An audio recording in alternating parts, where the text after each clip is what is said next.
هغه احتمالي ستونزې چې ښایي یو فضانورد ورسره په فضا کې مخامخ شي.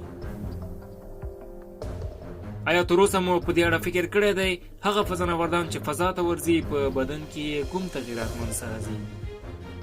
که غواړئ پوه شئ نو ویډیو تر پایه راسره وګورئ. لومړی که چیرې یو فضانورد فضا ته ورشي نو قد یې 100 سانتي متره لوړیږي. د جاذبې قوه د دې لامل کیږي چې د انسان ستوني فقرات پورته خواته کشش پیدا کړي چې په نتیجه کې د انسان قد له نورمال اندازې څخه ډیره وده کوي. دوهم، د ګوتو نوکان له منځه ځي. د امریکا د فضایي ادارې یا ناسا 22 فضانوردانو خبر ورکړی چې نړیوالې مصنوعي سپوږمکۍ ته یې له سفر څخه وروسته د دوی د دستکشو د فشارونو له امله د ګوتو نوکان لویدلي او له منځه تللي دي. دریم، د بدن د وینې په رګونو کې ځانګړي بدلونونه منځته راځي. د مثال په توګه د لاندنۍ جاذبې قوې په نشتون کې د بدن مایعات او وینه د دې پر ځای چې ښکته خواته حرکت وکړي پورته خواته حرکت کوي.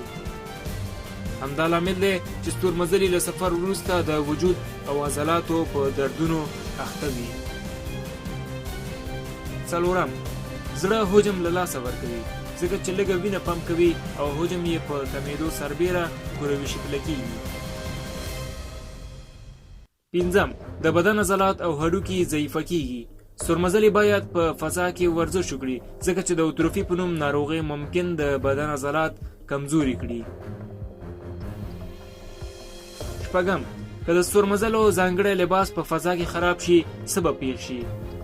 لنډ ځواب دا دی چې فضانورد به په 15 ثانیو کې خپل ټول هوش او حواس له لاسه ورکړي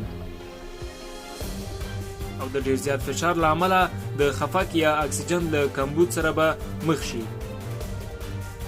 په فضا کې د لباس د خرابېدو په صورت کې په 10 ثانیو کې وینه ودرېږي، پښتورګي له کاره لویږي او له 1 دقیقې څخه په کم وخت کې انسان ساه ورکوي او مړ کیږي.